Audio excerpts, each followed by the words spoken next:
Voltando ao tema agora, eu quero começar dizendo que o professor Roberto talvez tenha entendido mal a minha fala. Em nenhum momento eu falei que técnicos administrativos não podem participar de programas de extensão, de pesquisa, não podem ser eleitos, inclusive, para cargos da universidade.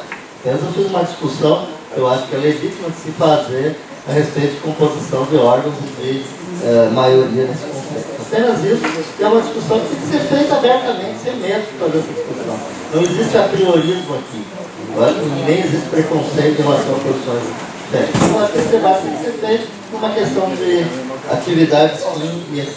Mas nada a ver com a sua fala a respeito de não poder participar ou não ser eleito. Eu acho, inclusive, que não há problema algum para os técnicos administrativos assumirem cargos na universidade. Aliás, eu dirijo um órgão que a técnica administrativa é fundamental para isso. Em relação à professora Henrique, que falou, é engraçado, eu concordei 100% com parte da sua fala e discordo 100% com outra parte. É interessante poder fazer esse debate. Eu acho que tem toda a razão que o modelo de financiamento de pesquisa por edital, ele é um modelo que não é bom. Não é bom porque ele é excludente, até porque ele parte da ideia de um determinado tipo de mérito a ser aferido. Eu sou a favor da meritocracia, eu concordo integralmente com o que diz o professor Acha. Eu acho que o mérito faz parte da eficiência, inclusive, para a resposta à sociedade. Agora, eu acho que o modelo de edital, que não preconiza também compartilhadamente um modelo que é de financiamento estável, é ruim. Por isso o professor Henrique tem razão.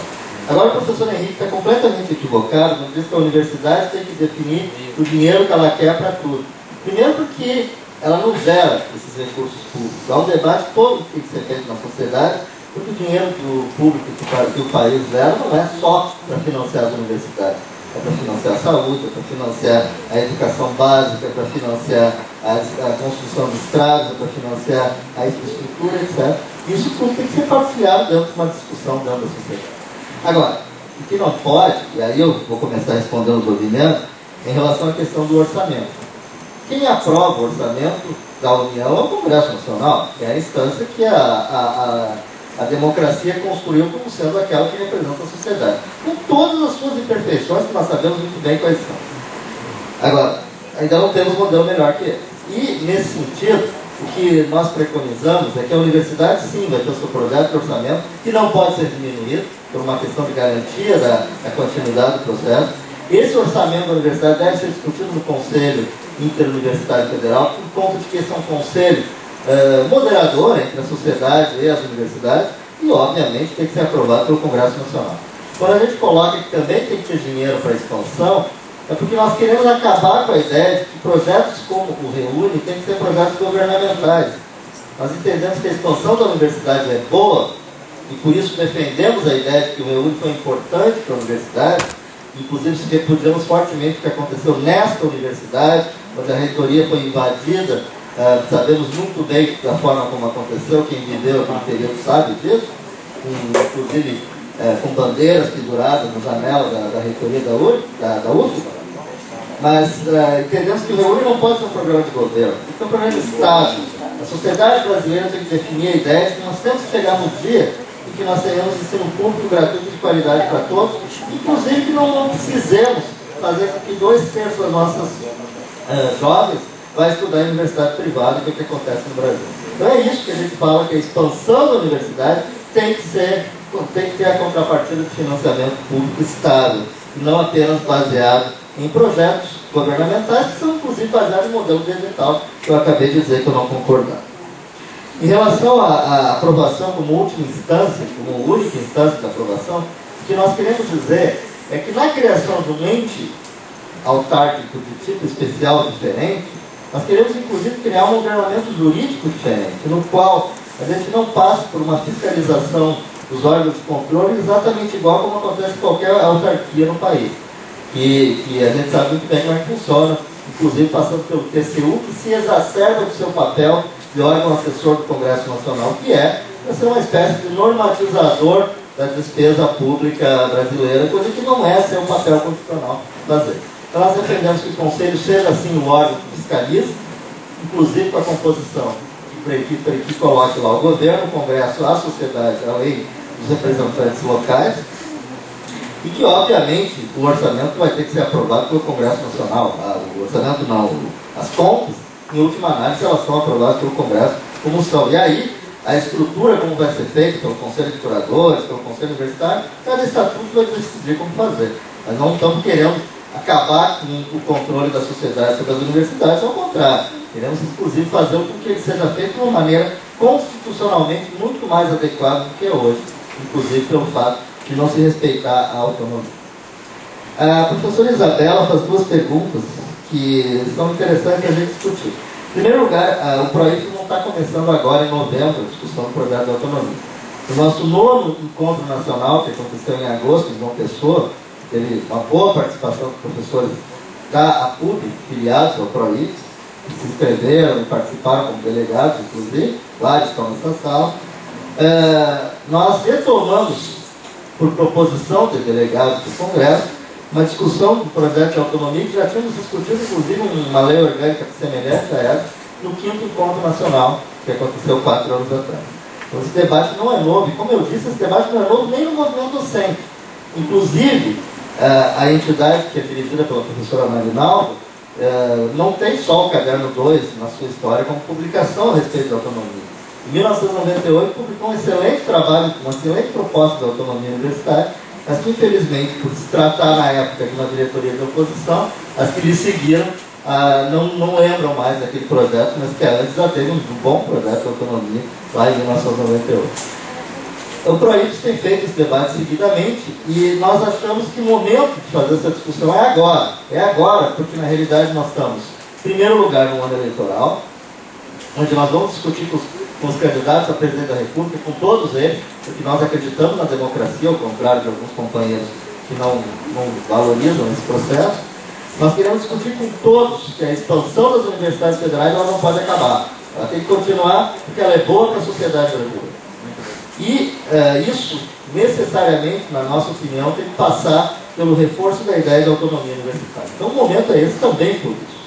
Também por isso, porque é um momento onde nós estamos na segunda parcela de um acordo salarial. Foi amplamente aprovado pelos docentes, basta ver que após a sua aprovação as greves acabaram no país inteiro, em todas as universidades.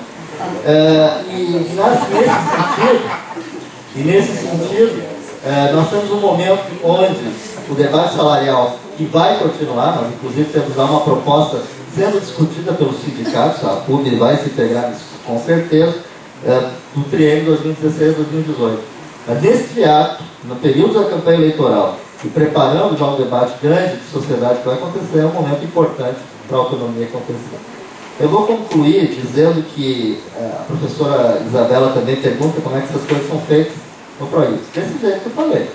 Os encontros nacionais, onde eles reúnem delegados, que se elegem democraticamente, para que um delegado possa participar do encontro. Ele precisa ter 50 votos na base, não votos hipotéticos, votos reais, e lá ele vai participar. E depois, na medida que os encontros nacionais acontecem uma vez por ano, os conselhos deliberativos, do qual a PUB tem 3 representantes, pelo fato de são os maiores sindicatos, eles periodicamente se reúnem e são a instância máxima de discussão.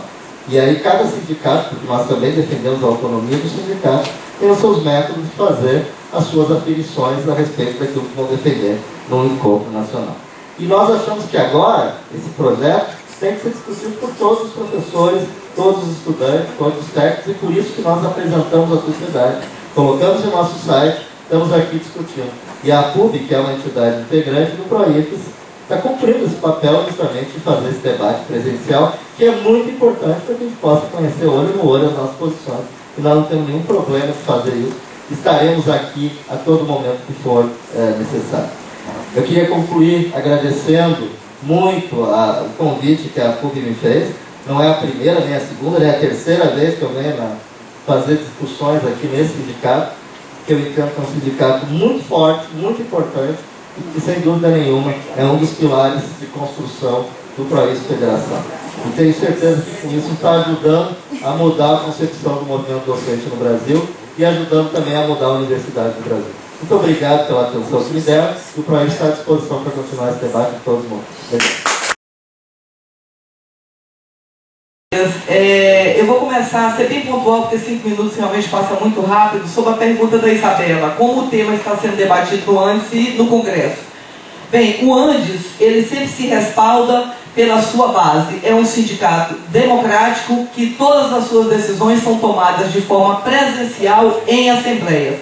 Após as assembleias, elege o delegado, e aí tem lá as fórmulas de eleger delegado, né? Acaba sem filiados um delegado, depois sobe. Esses delegados irão participar do congresso, que ocorrerá agora do dia 10 a 15 de fevereiro em São Luís, tá? E esses delegados, logicamente, que antes de ir para São Luís, eles têm o caderno de texto na mão, vão discutir com a sua, esses delegados discutirão com a sua base sobre cada proposta que é apresentada nesse caderno. Esse delegado só vai votar depois que ele discutir e decidir a partir da sua base. Só para reafirmar a democracia do antes e do congresso que vai acontecer agora. Assim, Isabela, foi desta forma que foi elaborado o caderno 2. Proposta para a Universidade Brasileira. Ele foi elaborado com ampla participação da base, discussão da base, na década de 80, praticamente junto com o Sindicato Nacional, esse caderno foi elaborado, e foi atualizado no último congresso, que foi o congresso do Rio de Janeiro, em março de 2013. Então nós já temos uma definição sobre a autonomia universitária. É essa que está composta no caderno 2. E o que é autonomia universitária para nós? Primeiro, nós compreendemos que a universidade, a finalidade dela é uma finalidade social. Portanto, o que ela produz é um bem público. Se ela produz um bem público, ela deve ser financiada com recursos públicos. Esses recursos públicos deverão ser destinados pelo Estado. O Estado tem obrigação com a universidade. Agora, a forma que esses recursos serão utilizados dentro de cada universidade deve ser decidido democraticamente pelos técnicos, alunos e professores nos órgãos colegiados. A mesma coisa a autonomia para didático científico. Quais os cursos que nós vamos abrir, quais os cursos que possivelmente precisam ser extintos, se for o caso, tudo isso deve ser decidido dentro da universidade, a partir dessa comunidade acadêmica, técnicos e professores. Gestão, eleição de reitores, a mesma coisa. Então, essa que é a compreensão de autonomia para nós. É uma autonomia que a comunidade acadêmica, a partir da composição dos 3 segmentos, vão decidir sobre como a universidade será a sua proposta didático-científico, a sua proposta administrativa, a sua proposta de gerenciamento do financiamento e outros pontos lá. Depois, companheira, a gente pode passar o caderno 2 para você, porque agora não dá para a gente, não tem tempo da gente falar sobre cada tópico desse, mas essa é a nossa compreensão de autonomia, falando rapidamente. E é justamente dentro dessa autonomia que a gente acha que está ligado diretamente duas questões.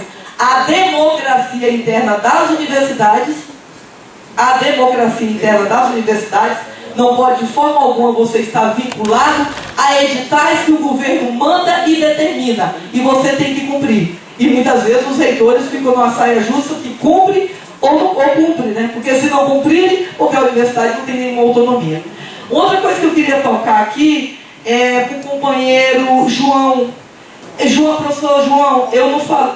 João Augusto? João Augusto. Em nenhum momento eu disse aqui que a autonomia já existe. Pelo contrário, eu disse que nós defendemos a alta aplicabilidade do artigo 207, construído dentro da universidade a partir dessa concepção que já vi, e eu disse que esse artigo tem sido duramente atacado por esse cipoal de normas do governo federal. Então não existe autonomia nenhuma. Pelo contrário, hoje nós temos uma universidade que está sendo... E daí o que nós temos que fazer? A nossa luta, a nossa mobilização. Nós já temos tido muitas vitórias com ela, sim, para que esse artigo ele seja auto-aplicável, mas a partir de toda essa concepção que nós temos. O que nós podemos definir, os regimentos, os estatutos e tudo mais. E nada de criar conselhos além da universidade, interuniversidades, para definir que coisa de autonomia é essa? Que são órgãos externos, pessoas externas que vão decidir sobre a política daquela universidade. Eu acho que é isso que precisa ficar claro. Em nenhum momento eu disse aqui que essa autonomia existe. Pelo contrário, eu disse que a concepção de universidade hoje é uma universidade controlada pelo Estado, onde desses editais você tem que cumprir, tem tantos dias para cumprir. Os professores ficam desesperados, os técnicos desesperados, os alunos também, porque o edital tem data, você tem que fazer isso, isso, isso, se você quiser fazer extensão. Outro edital se você quiser fazer pesquisa. E outro edital se você quiser manter tal curso funcionando. Até isso. Então, é uma opressão muito forte e lógico, gente, que isso aí está ligado ao projeto de educação que o governo defende. É uma educação capitalizada, é uma educação onde o capital vai estar presente lá. O governo quer ter o controle, mas não quer financiar. Quem vai financiar é o capital. E dessa forma abre as portas. E hoje nós temos, infelizmente, uma correlação de forças internas muito difícil também, que são os nossos companheiros docentes e técnicos que defendem esse modelo. Então é muito difícil, porque são correlações de força interna que defende uma universidade voltada para o capital, que defende angariar recursos externos para trazer para dentro da universidade, ingenuamente ou não, achar que o fato de fazer isso não vai interferir na forma da universidade andar. Claro que vai. Se o capital pagar, ele vai determinar como essa universidade deve andar. E aí sim, fere completamente a sua autonomia. Só para finalizar, companheiros e companheiras, eu gostaria de agradecer o convite e digo sinceramente, Cláudia, se for para pedir desculpa, eu lhe peço, mas eu não tinha nenhuma intenção em ter causado todo aquele constrangimento. Eu fiz uma proposta onde nós três aqui, tanto poderíamos iniciar, como poderíamos finalizar a fala. Foi somente isso, mas nada além disso. E o Andes é um sindicato construído pela sua base, sim. É o único sindicato, e a gente tem o maior orgulho disso, de dizer que a sua diretoria é eleita diretamente pela base, onde as suas decisões são discutidas e deliberadas pela base. A greve, a maioria dos docentes não foi favorável a essa proposta de carreira do governo. A maioria dos docentes foi contrária, tanto que a maioria dos docentes suspendeu uma greve histórica que nós tivemos e não terminou e nem finalizou. A luta está aí, vamos continuar assim. Obrigada, Cláudia, obrigada, Cúria, obrigada a todos.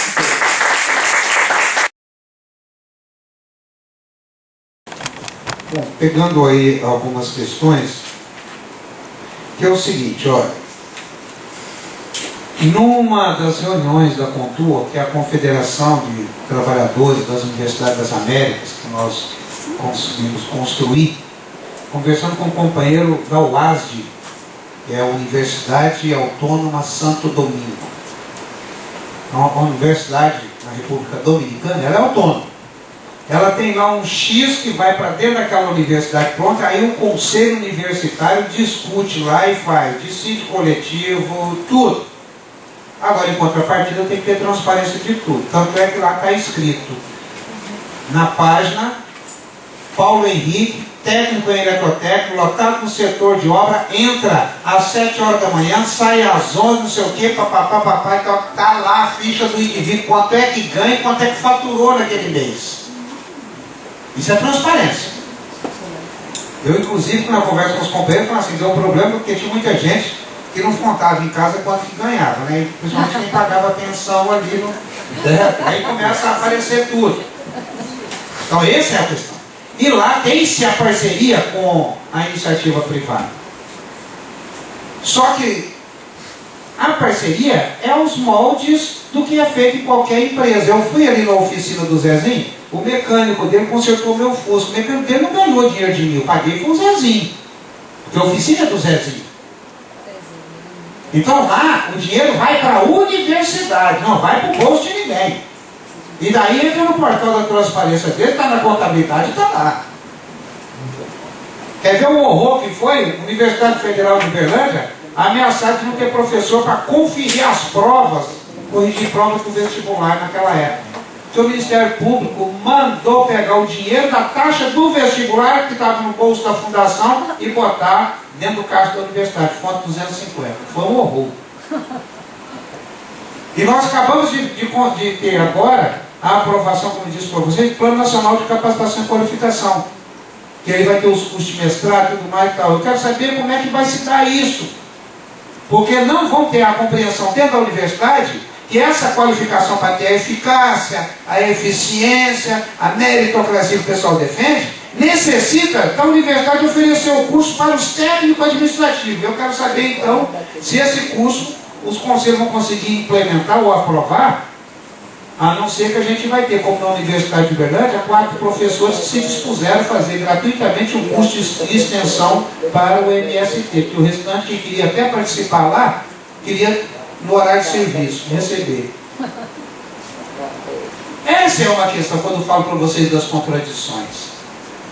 E aí quando vem esses modelos, e aí Maria Nova está correta, que tem muita gente que vai defender esse modelo da produção da relação direta, e eu acho que nós temos que ter relação sim com a Monsanto. Eu acho que tem que ter. Ela tem que ter o projeto dela representado lá. Sabe aonde? Naquelas vagas da representação da sociedade civil no conselho para decidir a política. E não num contrato. Porque quando você vai para o conselho, a sociedade não tem que vir, então você tem a representação do patronato, você tem a representação dos trabalhadores, dos rurais, dos urbanos no conselho. Ou então você está excluindo. Eu não estou, na minha fala, eu não quis excluir essas empresas do empresário, o agronegócio. Mas eles têm que estar lá representados lá no conselho. Então é uma vaga para os empresários, é uma vaga para os trabalhadores, como era lá na Universidade de Uberlândia. A CIUB lá resolvia entre os empresários que ia para lá e nós, através da CUT, tinha lá o nosso representante. Então a sociedade está ali dentro. Isso é diferente de ir lá e fazer um contrato, onde teve greve na Universidade de Uberlândia em 84, porque, por imposição da Souza Cruz, que estava se estruturando lá, o curso de engenharia mecânica reformulou e colocou mais uma disciplina obrigatória, porque precisava daquele profissional com aquela disciplina para Souza Cruz. Então, quer dizer, se já é ruim ter um parâmetro nacional, imagine se não tiver autonomia mesmo, tiver soberania na universidade e na dependência dessa relação. Então, estou colocando essas questões porque a gente precisa realmente estar verificando os pormenores de tudo. Porque não é um processo onde eu tenho que ter o controle. Vai ter que ser um processo aberto onde todos vão estar participando. E aí, meu amigo, no jogo aberto, você corre o risco de ganhar e de perder. Mas esse é o risco da democracia. Porque fora isso, a gente está trocando apenas o chicote de mão. E aí é uma contradição nossa. Só para contribuir com o companheiro quando falou um negócio de expansão, os dados do planejamento apontam o seguinte. A Universidade Federal da Bahia, segundo o Ministério do Planejamento, fechou 2011 com 185 vagas de professores de terceiro grau. E fechou 2012 com 138 vagas de professores de terceiro grau, em 2012. O total de vagas são 13 mil vagas que nós temos de professores de primeiro e segundo grau, de professores do terceiro grau e professor tecnológico. Professores de terceiro grau nas universidades, 4.453. Vagas, é vagas. Não é criar cargo para fazer concurso, não é vagas. Nós estamos com 11 mil vagas de técnico administrativo que estão ociosas. Porque temos um decreto que permite o reitor aposentar um técnico de enfermagem, ele pode abrir o concurso de imediato, está autorizado no decreto. E os reitores não fazem a substituição. Porque o planejamento, apesar de estar tudo no decreto, começa a pressionar. E o pior, com o processo da EBSER, os técnicos de enfermagem que aposentarem aqui na UFBA, essas vagas, porque eles são do nível de classificação D, ou seja, os cargos são organizados em 5 grupos de cargos, então dentro daquele grupo você pode permutar a vaga. A expansão que foi no Reúne, daí um dos motivadores para quem tem um hospital universitário, é que a expansão do Reúne, que tinha nos slides até o nome científico das gramas que iam ser plantadas das árvores, mas não tinha o quantitativo de técnico administrativo exigido para poder implementar o Reúne, os professores agora lá, tem um hospital universitário, aposenta 30 técnicos de enfermagem na Universidade de Uberlândia, o reitor então tem a possibilidade de pegar aquilo, transformar em 30 vagas de assistente em administração, que está no mesmo padrão salarial, porque está no mesmo grupo de cargos, está autorizado para cobrir a folga do Reúne. Então é mais um elemento que a gente precisa ver aí. Entendeu? E uma das questões que sempre pegou, por isso vocês têm a dimensão de como é que esse embate é terrível, a nossa tabela saiu, concluindo então, a nossa tabela ela saiu com um piso de R$ 701 lá em 2005 e a Casa Civil tinha ofertado R$ 840 de piso. Não é bom? Só que ele queria tirar da nossa carreira todos os elementos de gestão. Ou seja, os artigos que dizia que a universidade tem que ter um plano de desenvolvimento institucional, está lá na nossa carreira obrigando o reitor a fazer o plano nacional, ao plano institucional. Fazer um plano de desenvolvimento técnico. Lá tem um artigo que por 40 minutos do debate com o jurídico do planejamento diz que era inconstitucional porque era prerrogativa dos professores, que era um artigo que dizia que a gente fazia pesquisa e extensão. Aí nós pedimos a ele então para não espalhar aqui, porque senão iam demitir todos os trabalhadores da Fiocruz e todos os institutos do governo que são pesquisadores e não são professores. Quando o MEC bancou, aí sim um jurista lá do planejamento disse, bom, já que o Ministério da Educação quer comprar briga com os professores, então não tem óbice jurídico nenhum mais. Essa é a questão política. Então tá lá, coisa que vamos ver lá. Então esses são os pontos que a gente queria colocar para vocês, por isso que eu iniciei e termino, que para além desse debate jurídico, ideológico, mas nós temos uma questão cultural, que vai ter um momento de choque com a geração que estava antes, e nesse espaço de tempo que teve sem contratação de serviço público, com a nova geração, que vem com uma outra formação. Então vai ser mais um elemento que a gente vai ter que estar observando, porque essa universidade está fazendo para o futuro, então tem que pensar nesse novo modo de ser, e quando as pessoas costumam dizer, pô, o pessoal, eu era melhor ou pior do que eles eram melhor, não, eu era diferente dessa juventude aí, continuo diferente, conservado, claro, porque nasci em Araguari, mas a gente tem essa diferença, tem que ser respeitado. Eu queria então fechar, então, agradecendo mais uma vez o convite, espero ter contribuído. A federação ela tem aí uns atropelos nos últimos anos aí, em função dessas demandas todas de epicéria e um punhado de coisas aí, então nós nos afastamos um pouco desse debate aqui, está um pouco morno, mas tranquilamente sai aqui o nosso compromisso de reaquecer esse debate, mesmo porque o nosso projeto de carreira, como disse para vocês, não é uma tabela salarial. E tem tudo aquilo que foi fruto de greve, porque está vinculado ao nosso projeto de Universidade Cidadã dos Trabalhadores. Então ele é um processo no todo, não é uma tabela salarial. Por isso, muito obrigado e parabéns a todos e todas.